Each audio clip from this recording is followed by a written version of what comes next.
All right, boom. Welcome into Sportsbook. Betting Insight today, Pauly and Teddy, Wednesday, August 8th. Big game breakdown. We'll get to a couple NFL preseason games with some juicy tidbits and quarterback battles. We'll attack a couple of those with 12 games on Thursday, so we got to go early. Also get to Rob Vino again. We'll talk about the Big Ten. In my opinion, the best conference in college football yet again. Big Ten East is loaded.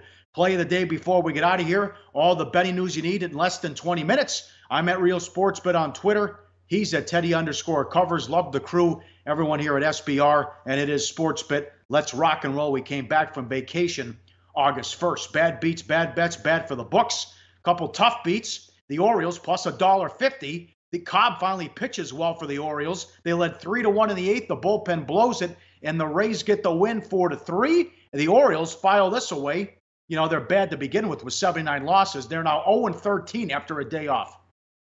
Yeah, so Baltimore was a team I kind of had my eye on as a potential bet on, not a strong bet on squad, but a potential moneymaker over the back half of the campaign.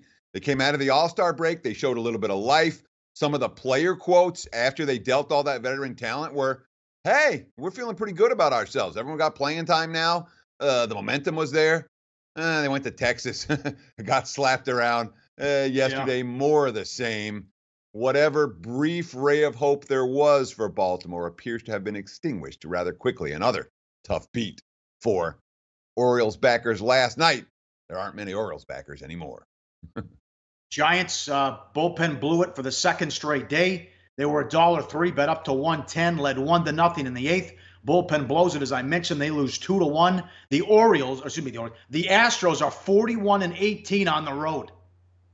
Yeah, despite the fact that Houston is as injury-riddled a squad as you're going to find among contenders right now. Astros are finding a way to win.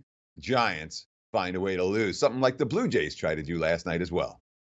Well, I didn't get this. I guess it was anti-Pomerantz, but Jesus, the Red Sox are winning almost every night, and they own the Blue Jays. The money, it started early in the day and continued all throughout the day. But bad beats with Blue Jays, and the under was a vicious beat. But the Blue Jays took money and went off the favorite, but also plus 1.5, minus 145. It's 5-4 in the bottom of the 9th, and Smoke hits a home run to tie it off Kimbrel. And then the Red Sox are up for a 5 spot in the 10th. It was 3-1 in the 8th inning. You're feeling good under 9.5. Then all hell breaks loose. 10-7 Red Sox, going back to why I couldn't understand the Blue Jays money. Boston is 11-3 this year against the Jays, 16-4 their last 20 in Toronto, and 24-9 the last 2 seasons. And that is your absolute worst case scenario as a bettor. You have plus 1.5 in your pocket. You're down by 1. Everything's fine. Let the game end. Nope, the game tying home run. Oh, and then they score 5 in extras. Yeah, that's brutal.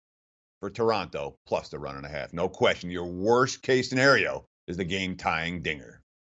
Yeah, under's horrible as well. Bad bets. The Nats, game 2 of a doubleheader. You blindly bet a team in game 2 of a doubleheader. They're 21-4 run, as it's very hard to sweep a doubleheader. Nats $2 up to 230, and the over 7.5 up to 8. It worked out, giving Newcomb that extra rest. He pitched well after almost a no-hitter against the Dodgers. Braves get the split win 3-1.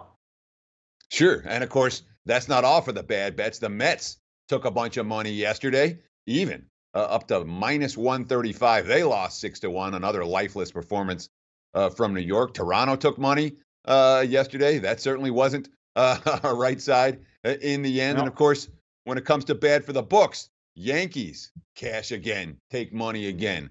Colorado, Pittsburgh over, 10.5 up to 11, 10-2 final. That was 10-0 by the top of the 5th. The bettors got that one right. The books took a beating as a result. We won't mention the book's name because it gets a bad rating, an SBR. But Urban Meyer, will he be fired or resign as head coach in 2018?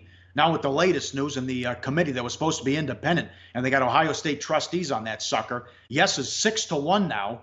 It looks like he could keep his job. At least that's what this book is saying. How do you know? Give me a couple of reasons why it has a poor rating. Issues with payouts. I mean, the number one issue, this was formerly a top-rated book that had issues with payouts in recent years. So, being that this is a show sponsored by sportsreview.com, being that we encourage you to look at the ratings from sportsreview.com, where clearly, if it's a D-rated book, this is for entertainment purposes only. You want to get a couple of bucks down, you can. But the line itself to me was really interesting because just a couple of days ago, will Meyer be the coach in 2019 was minus 300 to plus 240. Now, with Meyer fire be head coach, minus 1,500 on the no. They think he's going to stay. But also, I liked the total games where he's going to see suspended. Over under 4.5 games suspended for Urban Meyer. I thought it was an interesting prop to talk about. Well, I'll tell you, that's interesting because if it goes over and it's minus 150, he would miss the TCU and the Penn State game. Those are big games, but the bottom line is there will be consequences for Urban Meyer. At this point, it doesn't look like they're going to be job-losing consequences for the Ohio State head coach. Like the show? Help us keep the lights on. Please make sure to comment, share, and subscribe to all the Sportsbook Review videos. Thanks so much. Best of luck. Enjoy the game.